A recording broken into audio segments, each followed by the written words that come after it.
Olá, queridos alunos! Meu nome é Marina Borges de Freitas, sou professora aí de Ciências Criminais de vocês e hoje a gente vai dar início à nossa terceira e última aula, da Lei de Tortura, nosso terceiro bloco. Começando aí, depois de ter visto todas as formas de tortura, a gente vai ver depois agora as formas qualificadas dessas espécies de tortura. As formas qualificadas a gente vai começar a ver no parágrafo 3º, vamos lá. Se resulta de lesão corporal de natureza grave ou gravíssima, a pena de reclusão de 4 a 10 anos. Se resulta em morte, a reclusão é de 8 a 16 anos.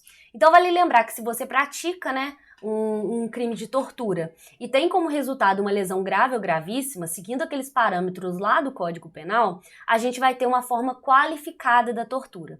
Da mesma forma que, se você comete a tortura e tem como resultado morte, a gente vai ter aí a forma qualificada de 8 a 16 anos.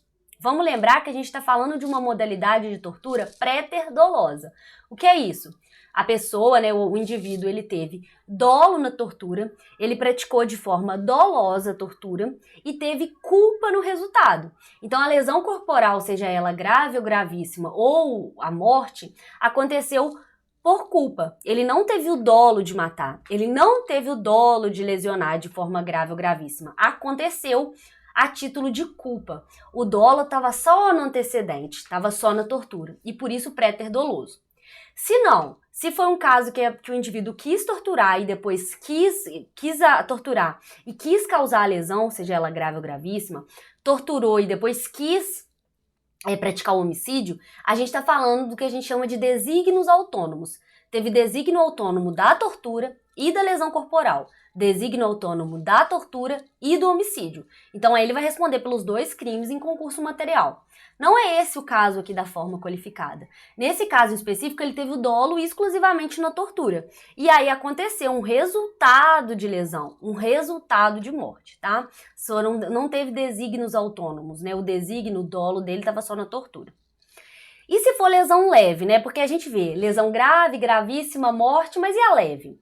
No caso, se for uma lesão leve praticada em sede de tortura, a gente fala que fica absorvido pelo crime de tortura. Então, se o agente pratica tortura e também lesiona de forma leve aquela vítima, não há que se falar em concurso, nem em forma qualificada.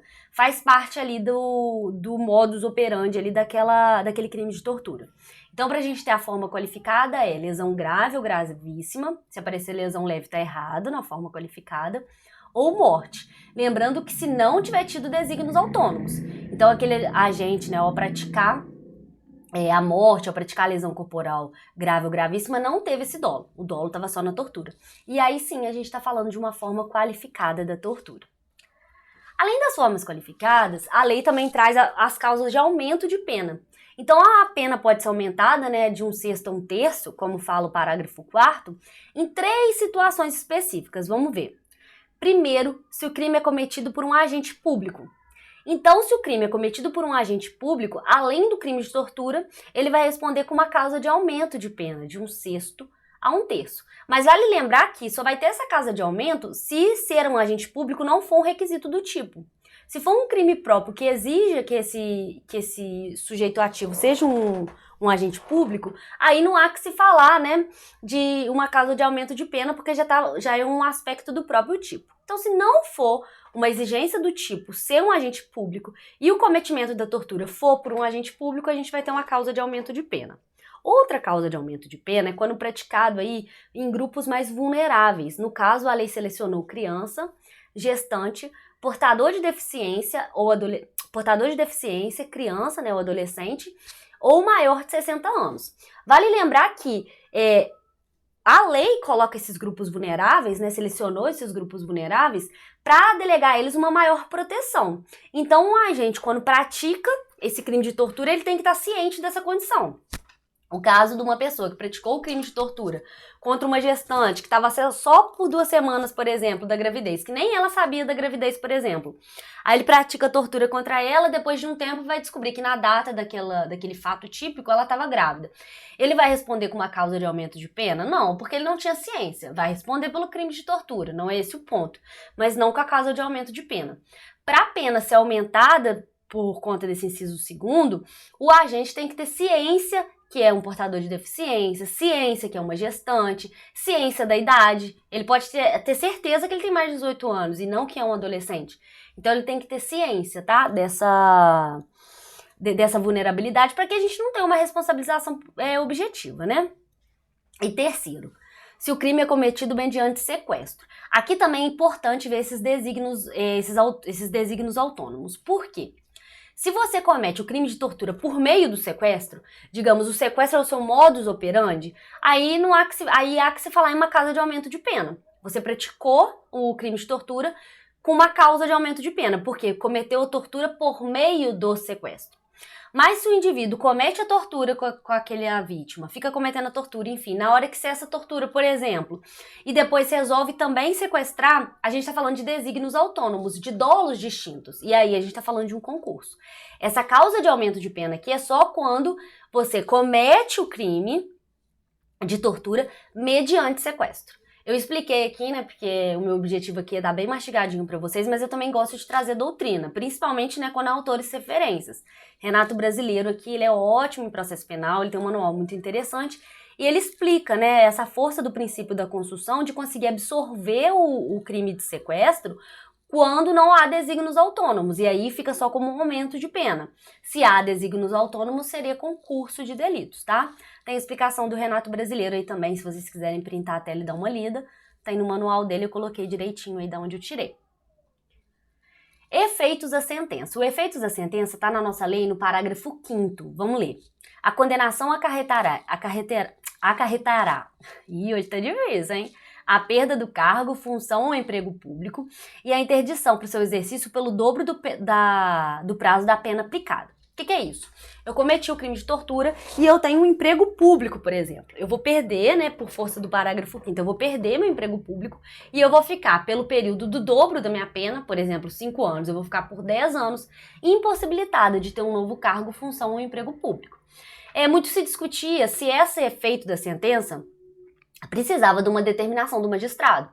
Então, o magistrado na sentença precisaria falar que, além das penas, ele também perderia seu emprego público, seu cargo, sua função e ficaria, né, interditado a assumir novo cargo, emprego ou função pública pelo dobro da pena. Precisaria do juiz determinar isso? Então, foi especificado, né, pelo STJ que não. Isso é um efeito automático. A partir do momento que o agente é um empregado público, é um funcionário público e tem uma sentença contra ele transitada em julgado, um dos efeitos automáticos vai ser perder esse cargo público e também está impossibilitado, né, de exercício de novo cargo, emprego ou função pública pelo dobro de sua pena. Então aí o STJ já veio para dirimir essa dúvida, né, para resolver essa dúvida e falar que é um efeito automático, independentemente disso constar na sentença ou não. O parágrafo 6º vai falar o que, para quem já assistiu o primeiro bloco aqui, a gente já sabia, porque é determinação constitucional. Na verdade, ele copiou em um dispositivo da Constituição, ao falar que o crime de tortura é inafiançável e é insuscetível de graça ou anistia. 2 comentários sobre isso. O seu examinador pode te levar à confusão, falando que é um crime imprescritível. E a gente no automático marca, porque a gente lembra, a Constituição não fala sobre né, que é um crime inafiançável. Não tem alguns crimes que a Constituição fala que é imprescritível também, a gente já vai no automático. Mas não, quem tem aula aqui comigo não erra, hein? O crime de tortura, ele é inafiançável, ou seja, não pode ser determinado em uma fiança. Mas sobre os prazos prescricionais corre normalmente. Então, ele é inafiançável e insuscetível de graça, anistia e indulto. Ué, vocês vão me perguntar, mas não tem indulto na lei, não tem indulto na Constituição? Mas isso foi uma decisão jurisprudencial. Entendeu-se que, a partir do momento que indulto nada mais é que uma graça, porém de forma coletiva, quando o constituinte, né, o legislador coloca que é insuscetível de graça ou anistia, ele também estende ao indulto. Então, é um crime inafiançável e insuscetível de graça, anistia ou indulto. Nada tendo que se falar sobre prazo de prescrição, tá bom? Isso aí corre normalmente. O regime inicial, o parágrafo 7º, vai falar sobre o regime inicial e vai falar que o condenado por crime previsto nessa lei, ou seja, o condenado por tortura, salvo na hipótese lá do parágrafo 2º, iniciaria o cumprimento da pena no regime fechado. Por que eu falo iniciaria? Vamos lá. O STF já disse, não na lei de tortura, em outra lei, que inclusive não tem no canal ainda. Se for pedido de vocês, vocês anotam aqui que eu trago. Uma lei também muito interessante, né, para muitos editais. O STF lá nessa outra lei, tá? Na lei de crimes hediondos, foi falar assim, opa, determinar regime inicial tá errado. Isso é inconstitucional, por conta do princípio da individualização da pena. A partir do momento que nosso ordenamento jurídico, né, calcado em princípios, dentro de um contexto de estrutura democrática, ele preza pela individualidade da pena, ou seja, pessoas que cometem o mesmo crime ou crimes diversos precisam ter sua pena calculada de forma individual para levar em conta as situações daquele agente, daquela situação. Se eu coloco na lei de forma genérica que todo mundo que pratica tortura vai ter o regime inicial fechado, eu quebro com o princípio da individualidade da pena. Eu trato as pessoas iguais de forma genérica, sem olhar as individualidades, as particularidades de cada indivíduo e também de cada prática criminosa. Então, o STF falou lá na lei de crimes hediondos, que também determinava, né, que o regime inicial seria fechado, que aquilo era inconstitucional. Nada falou ainda da lei de tortura, tá? Mas, por uma interpretação aí similar, entende-se a doutrina, de forma majoritária, que esse dispositivo também está inconstitucional. Então, ele não deveria, né, deveria ser declarado sua inconstitucionalidade, não deveria ser aplicado. O STJ, ele já se posicionou pela legalidade desse dispositivo, né? Não em julgados assim, muito emblemáticos, mas há informativos do STJ diversos que vão falar, ó, o parágrafo 7º da lei de tortura não é legal, contém uma ilegalidade, né? Porque não há que se falar em fixação genérica para regime inicial. O STF não se posicionou ainda, apesar de já ter se posicionado lá na lei de crimes hediondos. Tudo bem? Então, assim, vocês sabem que tá lá, se cair na prova tá correto, porque letra de lei é letra de lei, questão objetiva pede letra de lei, mas se pedir aí um algo a mais, saber, né, de toda essa discussão que tem por trás do parágrafo 7º. Extraterritorialidade. Então, o artigo 2º, né, a gente finalmente terminou o artigo 1º, o artigo 2º vai falar de dois casos em que o princípio da territorialidade, que é uma regra no Brasil, cabe exceções quando for crime de tortura. Então, vamos lembrar primeiro o que é o princípio da territorialidade. O princípio da territorialidade fala o seguinte, que no Brasil aplica-se a legislação processual penal, o direito processual penal, a tudo que é cometido dentro do território brasileiro. Então, como regra geral, como dentro de um princípio, para saber se um crime vai ser julgado, né, pela lei processual penal brasileira ou não, é saber se foi cometido o crime, né, o delito dentro do território brasileiro. Está dentro do território brasileiro? A priori, num primeiro momento, em uma regra mais genérica, a gente fala que sim, pelo princípio da territorialidade, se foi cometido no território brasileiro, lei processual penal brasileira. Mas o princípio da territorialidade, como qualquer outro princípio, ele tem exceções, que são, né, os casos de extraterritorialidade que a gente fala. A lei de tortura traz duas exceções, vamos ler juntos. O disposto nesta lei, ou seja, né, os crimes de tortura, aplica-se ainda quando o crime não tenha sido praticado no território nacional. Então, se a regra é lei processual penal aplicada no território brasileiro, ele fala, ó, vai ter um caso que não foi aplicado no território nacional, mas a gente vai aplicar a lei processual penal brasileira, a gente está falando de extraterritorialidade. Quando, né, sendo a vítima brasileira, então a vítima está em outro país, tá? Só que ela é brasileira e ela foi vítima do crime de tortura em outro país, né? Aí a competência brasileira, ela é atraída e vai ser competente, né, dentro de um critério de extraterritorialidade, a lei processual penal brasileira. Então, se a vítima for brasileira, a gente vai ter um caso de extraterritorialidade nos casos de crime de tortura. E segundo, encontrando-se o agente em local sob jurisdição brasileira. Então, se o agente que cometeu tortura fora do país, tá? Ele cometeu tortura independente de quem for a vítima, brasileiro ou não. Ele estava, sei lá, vamos chutar, na Argentina, ele cometeu tortura. Aí ele volta para o Brasil. Ou seja, ele está sob a jurisdição brasileira. Foi condenado? Vai vigorar aí, né, a justiça penal, processual penal brasileira para ele, independente desse crime não ter sido praticado em território brasileiro. Então, é dois casos de extraterritorialidade, tá? Tem que ter um desses dois requisitos. Artigo 3º e 4º. O artigo 3º é bem simples, né? Fala que a lei vai entrar em vigor na data de sua publicação. E o artigo 4º, ele revoga um artigo do ECA. Muito interessante. Ele vai revogar o artigo 233 do ECA. Por quê? O artigo 233 do ECA falava o seguinte, né, do Estatuto da Criança e do Adolescente. Submeter criança ou adolescente sob sua autoridade, guarda ou vigilância à tortura, era crime, né, autônomo, igual eu falei, com pena prevista de 1 a 5 anos. Então, aqui nesse caso, a lei de tortura, uma lei mais específica, né, pelo princípio da especialidade, uma lei aplicada à tortura, porque a gente tem o ECA que aplica o quê? Que é esse cuidado, essa proteção maior à criança e ao adolescente, correto? Aí vem o ECA falar, ó, dentro dessa proteção da criança e do adolescente, qual vai ser a pena de quem pratica, né, crime de tortura contra criança e adolescente. Aí vem 97, a presente lei, que é uma lei mais específica, que vai falar sobre o crime de tortura em específico. Então a gente vai revogar o crime de tortura do ECA, porque aqui essa lei, como a gente já discorreu em 3 aulas, ela já vem para poder tipificar o crime de tortura em várias situações, e inclusive quando é contra criança, quando é contra adolescente, já tem causa de aumento de pena.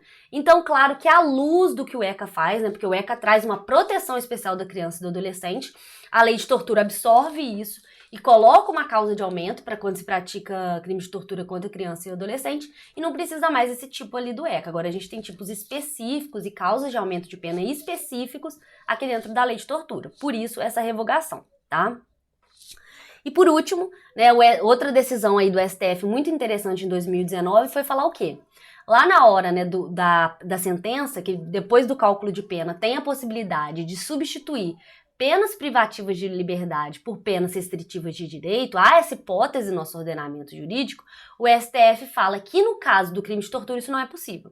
Então, no caso de crime de tortura, não há que se falar em aplicação de penas restritivas de direito, e apenas as privativas de liberdade, igual a gente estudou.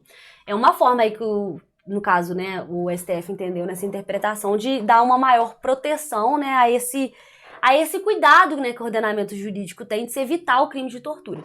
Por toda essa perspectiva histórica que eu trouxe lá atrás para vocês, né? Vamos lembrar qual que é o contexto, né, que vem uma Constituição vedar o crime de tortura, né, depois de nessa tentativa, né, da Constituição, dessa redemocratização, de se superar esse regime ditatorial, fundamentado em torturas, né, seja em confissões forçadas, seja em inimigos, enfim.